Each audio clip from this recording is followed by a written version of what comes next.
tema da mensagem de hoje é o que é ser cristão. E o título dessa mensagem, Carregando a Cruz com Cristo. A mensagem de hoje tem como tema, e eu digo como tema o que é ser cristão, porque nós vamos fazer uma série de mensagens com esse tema, o que é ser cristão. Eu gostaria de destacar 4 observações que eu fiz a partir do livro Quem é Cristão, de Hans von Balthasar. É um livrinho pequeno, de poucas páginas, mais especificamente um livro de 105 páginas. E eu vou falar uma coisa para você. É um livro muito profundo e que me edificou bastante. É um livro, inclusive, que eu recomendo. O tema, ou o termo, cristão, ele foi utilizado pela primeira vez em Atos, no capítulo 11, no versículo de número 25. Diz assim: depois, Barnabé foi a Tarso à procura de Saulo. E quando o encontrou, levou-o para Antioquia. E durante um ano inteiro se reuniram naquela mesma igreja, ou naquela igreja, e ensinaram numerosa multidão. Em Antioquia, os discípulos foram chamados pela primeira vez, como? Cristãos. Cristãos. O termo cristão foi empregado aos seguidores de Cristo. E eu fiz uma observação aqui para a sua reflexão. Porque seguir a Cristo não significa apenas andar atrás dele ou persegui-lo. Seguir a Cristo não é andar atrás de Cristo, não é perseguir a Cristo, ou mesmo simplesmente professar a fé em Jesus, dizer, não, eu creio em Jesus, e a partir daí você se torna um seguidor de Cristo. Não, é necessário ir além das superficialidades. E eu gostaria de destacar a primeira observação que eu fiz a partir do livro Quem é Cristão. Em Mateus 16, 24, diz assim: então Jesus disse aos seus discípulos: se alguém quer vir após mim, negue-se a si mesmo, tome a sua cruz e siga-me. Pois quem quiser salvar a sua vida, a perderá. E quem perder a vida por minha causa, esse a achará. Então veja que seguir Jesus é percorrer o caminho de Jesus indo na mesma direção. Não no sentido do caminho, literalmente falando, mas é seguir Jesus indo na direção da cruz. Da cruz. Ele diz, se alguém quer vir após mim, se alguém quer ser um seguidor meu, primeiro ponto, negue-se ou negue a si mesmo. Isso envolve negar o ego, as paixões, os planos pessoais. Seguir Jesus é um desafio diário de negar a si mesmo.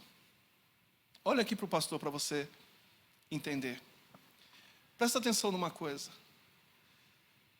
Às vezes, nós somos confrontados e somos motivados a guardar rancor, guardar ressentimento. Somos motivados a ficar magoado com alguém que nos feriu. E quando a Bíblia fala de negar a si mesmo, de seguir Jesus, é negar, inclusive, você no seu íntimo, no seu ego, no seu ser. Dando, por exemplo, a outra face. Isso é fácil? Não é. Porque se fosse fácil, não existiriam pessoas magoadas, com rancor, pessoas feridas. Só quem foi, de repente, traído ou traída, é que sabe a dor da traição. Só quem foi ferido é que sabe a dor que está sentindo. Mas seguir Jesus é para além de percorrer o mesmo caminho que Jesus percorreu. Seguir Jesus envolve exatamente negar a si e negar também as paixões da carne. A Bíblia diz que se alguém é tentado, esse alguém não é tentado por Deus. Porque Deus não pode ser tentado, e Ele mesmo não tenta ninguém. Nós somos tentados a partir das nossas paixões, a partir das nossas inclinações. Portanto, seguir a Cristo envolve abrir mão das nossas paixões, dos nossos impulsos naturais. Existem 3 pecados que são os que mais assediam o ser humano. É exatamente o que diz respeito ao ego, o orgulho.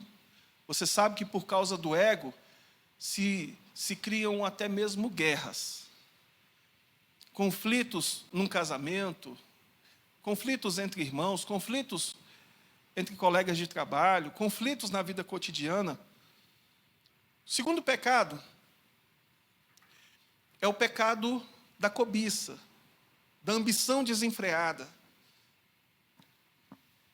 O desejo de ter é muito forte dentro do ser humano. A ambição por possuir é muito forte dentro do ser humano. E nós vivemos inseridos numa cultura consumista, onde você precisa ter algo que valide você. Uma joia, uma bolsa, enfim, um relógio, que venha dar algum status a você. Então, muitas vezes, motivado pela ambição desenfreada, pela cobiça exacerbada, a pessoa, às vezes, mente, engana. E um terceiro pecado, talvez um dos mais difíceis de se resistir, porque ele está entranhado em você, e ele segue uma linha tênue entre o que é bom e puro, e o que é mau e impuro, é o pecado sexual. Existe um desafio muito grande do ser humano de conter os seus impulsos carnais, de conter os seus desejos sexuais. É por isso que existe tanta impureza, tanta lascívia, luxúria, adultério, traições, sim ou não? Seguir Jesus é mais do que andar os passos de Jesus, ou atrás de Jesus, ou percorrer o caminho de Jesus, perseguir Jesus. É viver por uma causa que exige sacrifício. Uma causa. É viver por uma razão que vai exigir de você sacrifício. Vai exigir de você perda, renúncia, abrir mão do hoje pelo porvir. Seguir Jesus é pensar a longo prazo. É levar em consideração o que você tem hoje e o que você pode receber amanhã. Para o autor do livro, quem é cristão, para Baltazar, a vida cristã é uma imitação radical de Cristo, onde cada cristão se torna um reflexo do próprio Cristo. De maneira que quem olhar para você vê a imagem de Cristo. Em Gálatas, no capítulo 2, o apóstolo Paulo diz assim no versículo 20: logo, já não sou eu quem vive, mas Cristo vive em mim. Seguir Jesus envolve negar o ego, as paixões, os planos pessoais, é viver por uma causa, é abrir mão de si, envolve perda, renúncia, de tal forma que você já não é visto. Quem olha para você já não vê você, vê quem? Vê a Cristo. E aqui nós chegamos na segunda observação, que eu gostaria de destacar. Eu até fiz aqui uma observação. Jesus é a encarnação divina. Você pode repetir isso? Jesus é a encarnação divina. Em João, no capítulo 1, No versículo 1 diz: no princípio era o Verbo, e o Verbo estava com Deus, e o Verbo era Deus. Aí em João 1,14 diz: e o Verbo se fez carne.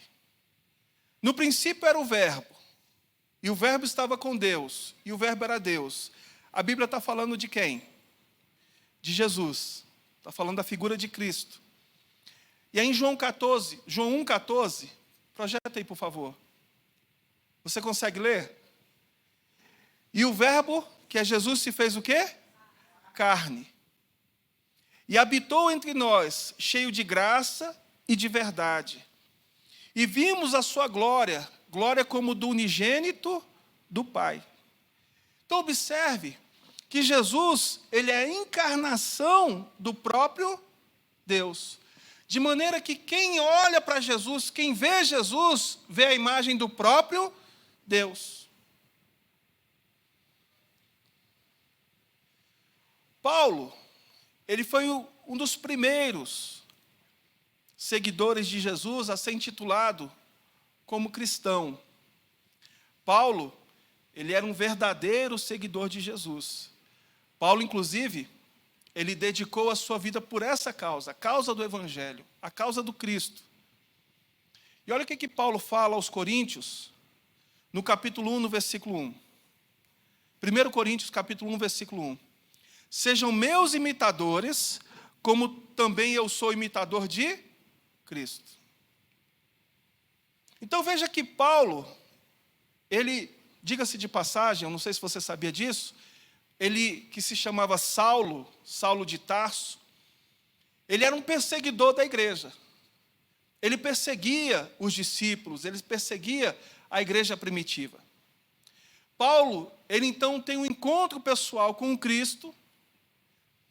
Paulo, ele é completamente transformado a partir desse encontro pessoal que ele teve com Cristo.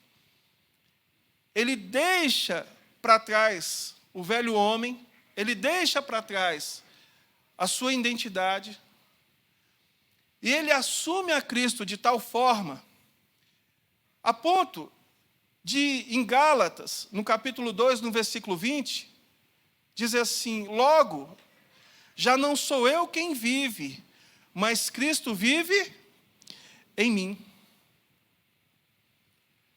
Já não vemos mais a figura de Saulo, o perseguidor da igreja, mas nós vemos mais do que a figura de um discípulo, mais do que a figura de alguém que segue Jesus. A gente ou segue Jesus parcialmente, ou apenas teoricamente. A gente vê a imagem de Cristo. Paulo, ele anulou-se de tal forma que houve uma mudança de identidade. Deixaram de reconhecê-lo como Saulo e passaram a reconhecê-lo a partir da figura de Cristo. O autor do livro ensina que Cristo é a encarnação em nós, quando praticamos os seus ensinamentos em nossa vida diária. Isso significa agir de acordo com a palavra de Deus. O que Baltazar defende? Que da mesma forma que Cristo é Deus encarnado, é necessário que Cristo habite em nós de tal forma, como o apóstolo Paulo diz, de maneira que já não sou eu quem vive, mas é Cristo que vive em mim. Você precisa ser a encarnação de Jesus. Olha aqui para o pastor. Ei, você precisa ser o quê? A encarnação de Jesus. O Jesus encarnado. Quem olhar para você precisa ver a imagem de Cristo. E como você faz isso? É a partir da prática da palavra de Deus. Em Tiago 1, 22, diz: sejam praticantes da palavra, e não somente ouvintes, enganando a vocês mesmos. Você se torna a imagem de Jesus a partir do momento que você pratica os ensinamentos de Jesus. A partir do momento que você dá atenção as palavras de Jesus, as obras de Jesus, a vida de Jesus.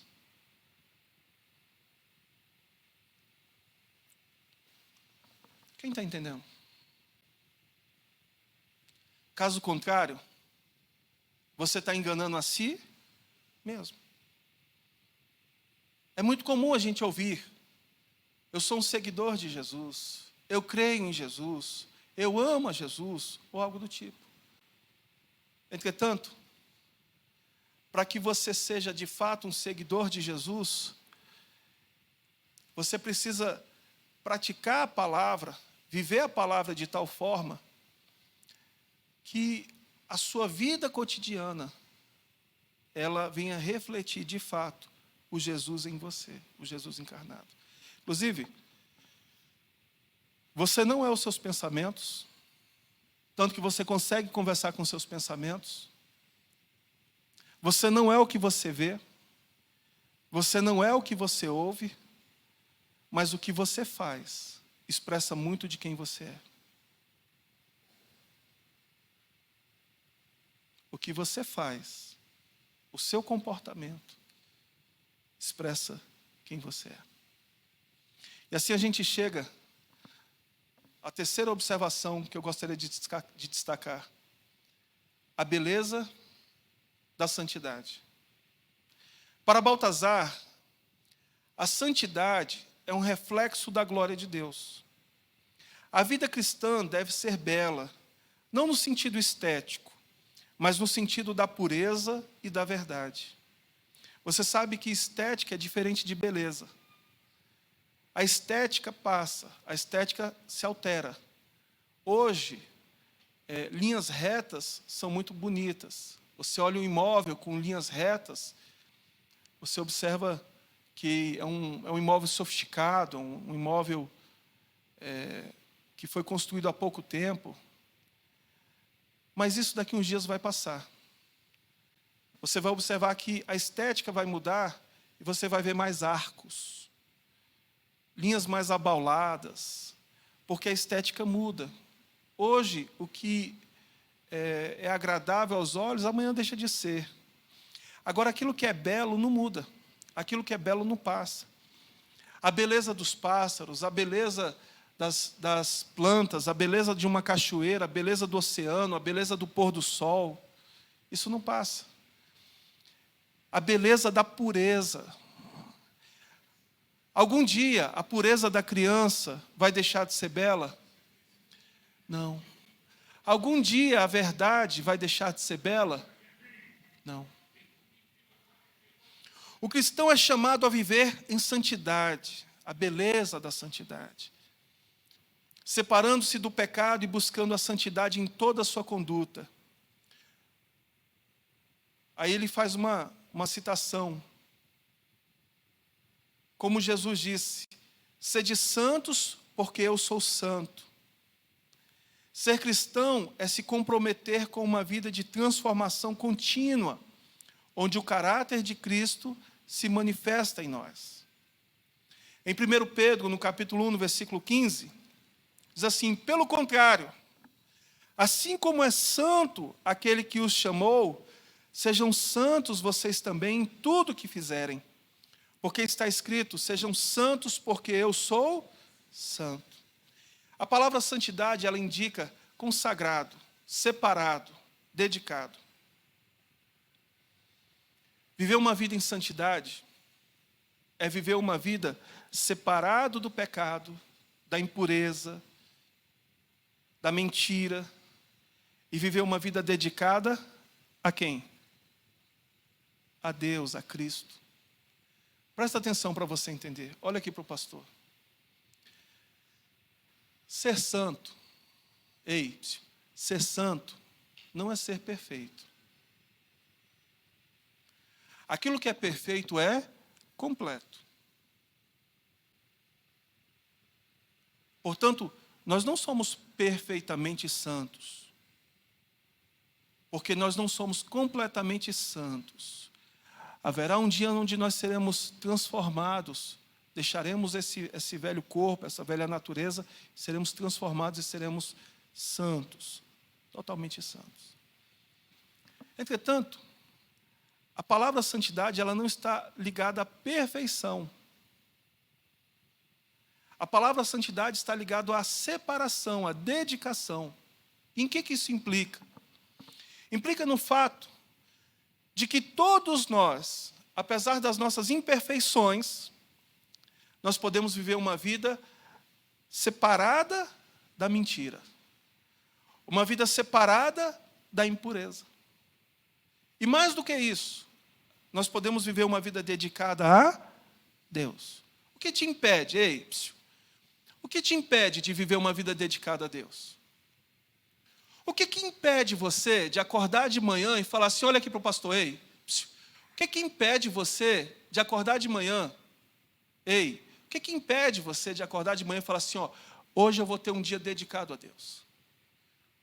Não porque eu vou passar o dia na igreja, ou porque eu vou passar o dia fazendo uma obra missionária, eu vou passar o dia dedicado a Deus porque eu vou preservar os meus pensamentos, eu vou cuidar das minhas palavras, porque em tudo que eu fizer, eu quero transmitir a beleza da pureza, a beleza da verdade.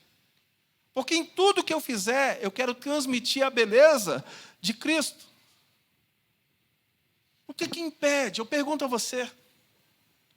Portanto, nós somos desafiados pelo autor, Hans von Balthasar, a vivermos de fato uma vida em santidade. Uma vida com beleza. Com beleza. Sempre que você lembrar da palavra santidade, lembra da pureza e da beleza da criança. Você sabe que nem sempre uma criança nasce com uma estética agradável, não é? Sim ou não? Você olha para a criança assim, às vezes, ela está ali naquele processo de formação, de transformação, que acontece muito rápido, inclusive, passa tão rápido. Seria bom se ela ficasse mais tempo pequenininha, não seria? Você olhar para o bebezinho, para a bebezinha, né, para o filhinho, para a filhinha. Oh, meu neném. Sim ou não? Mas você olha assim e fala, meu Deus, mas é tão lindo, tão linda. Aí outra pessoa olha e fala assim, tem saúde, né? Não é? A pessoa, mas nasceu com saúde. Mas é impossível não ver beleza na criança. É ou não é verdade? A criança, ela tem beleza por quê? Porque ela tem pureza. A criança não tem maldade. Então, quando você passa a viver uma vida em santidade, você passa a viver uma vida bela. Você vive com pureza, você vive com verdade. Bem, nós chegamos então na quarta e última observação. A cruz como identidade do cristão. A cruz como identidade do cristão. A cruz é o símbolo da fé cristã. Mas também é o nosso chamado. Eu queria fazer umas observações sobre a cruz, que eu queria que você prestasse atenção. Talvez você nunca tenha ouvido isso. Talvez você não entenda o significado e a simbologia da cruz. Para os romanos e para o povo no tempo de Jesus, os judeus, a cruz era um símbolo de extrema humilhação, punição e poder autoritário. Para os romanos, a crucificação era reservada para os piores criminosos e principalmente para escravos, rebeldes e estrangeiros. Raramente, ou quase nunca, era aplicada a cidadãos romanos, exceto em casos de traição. Olha o símbolo da cruz para os romanos. Ainda para os romanos, ao crucificarem alguém, eles não apenas castigavam o indivíduo, mas também ensinavam uma mensagem para desestimular qualquer insurreição ou resistência. Qualquer um que tentasse se levantar contra o império. Então, observe o significado da cruz. Era para os piores criminosos. Era uma imposição da força romana. Era uma humilhação para quem morria com morte de cruz. Para os judeus, a cruz era especialmente vergonhosa, pois conforme descrito em Deuteronômio 21, 23, depois você confere em casa, alguém pendurado no madeiro era considerado amaldiçoado por Deus. Isso significava que quem morria de tal forma era visto como rejeitado, tanto pela sociedade quanto pelo próprio Deus. Portanto, quando eles viam Jesus pendurado na cruz, eles viam ali um malfeitor. Ali era uma humilhação extrema, uma punição que servia como exemplo para os demais. E mais do que isso, ali estava uma pessoa amaldiçoada, um maldito pendurado no madeiro. Rejeitado tanto por homens como por Deus. Entretanto, em 1 Coríntios, no capítulo 1, no versículo 18, eu queria que você lesse 1 Coríntios 1, 18. Projeta aí. Certamente, a palavra da cruz é loucura para os que se perdem, mas para nós que somos salvos, ela é o poder de Deus. Aquilo que para romanos, judeus, e ao longo da história foi considerado uma vergonha, uma humilhação, para nós que cremos, ela é o poder de Deus. Baltazar enfatiza que a verdadeira identidade do cristão é marcada pela cruz. O cristão reconhece que, assim como Cristo sofreu e foi glorificado, nós também passaremos por sofrimentos, sabendo que eles mesmos, os próprios sofrimentos, nos aproximam de Deus e nos tornam mais semelhantes a Cristo. Tem uma tradução que diz: a mensagem da cruz é loucura para os que estão perecendo, mas para nós que estamos sendo salvos, é o poder de Deus. É o mesmo versículo, numa tradução diferente. Para quem está se perdendo, para quem está indo no caminho da condenação, a cruz é loucura. Viver uma vida de sacrifício, de renúncia, é loucura. Abrir mão de si, dos prazeres da carne, dos desejos, é loucura. Porque essas pessoas estão o quê? Fala assim, perecendo. Estão morrendo. E mais do que isso, uma morte duradoura, seguida de uma condenação. Mas para nós que estamos sendo salvos, percorrer o caminho de Cristo, que exige abnegação, renúncia, para nós que estamos sendo salvos, percorrer o caminho de Cristo, que exige sacrifício, abrir mão de si, dos seus próprios impulsos carnais, para nós que estamos sendo salvos, percorrer o caminho de Cristo, que vai culminar em aonde? Fala assim, na cruz. Na cruz.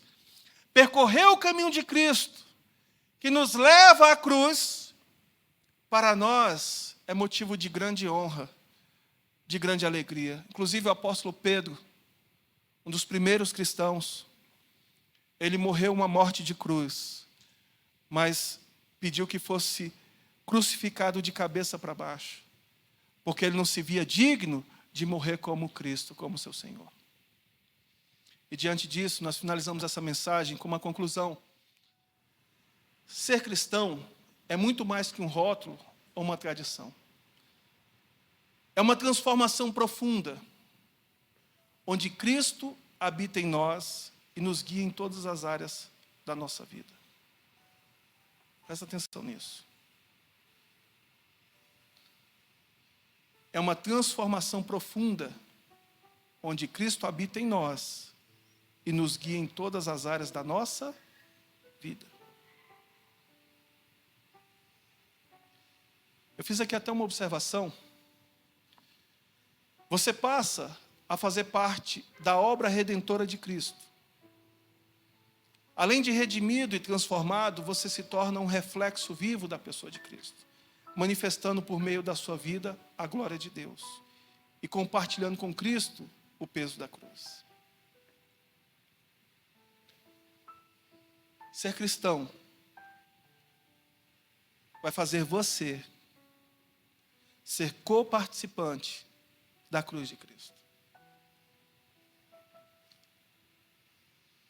Olha para o pastor. Quando você olha para Cristo, você percebe que Ele carregou o fardo pesado, que Ele carregou a culpa sobre si. E quando alguém olhar para você, ela precisa ver Cristo de tal forma, a ponto de perceber que você também levou sobre si, que você carrega consigo a cruz de Cristo. Você entende o peso da sua culpa, o fardo do seu pecado. Então você vive, ou você assume a cruz de Cristo. Porque quando Cristo morreu na cruz, pessoal, morreu para nos dar liberdade contra a morte, contra o pecado. Mas essa liberdade não significa dizer que você vai fazer o que você quer, do jeito que você quer, na hora que você quer. Quem está entendendo, pastor? Você está entendendo? Isso é sim carregar a cruz. Isso é sim viver como Cristo viveu. De maneira que você seja a encarnação de Cristo, carregando com Ele o peso da cruz, assumindo a loucura da cruz.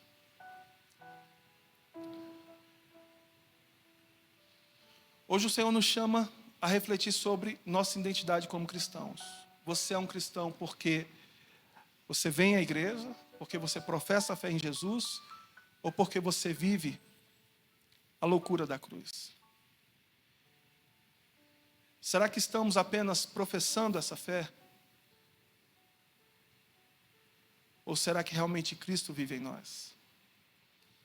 Eu apelo para que você assuma hoje a cruz de Cristo e viva uma vida que verdadeiramente glorifique ou que glorifica a Deus. Amém?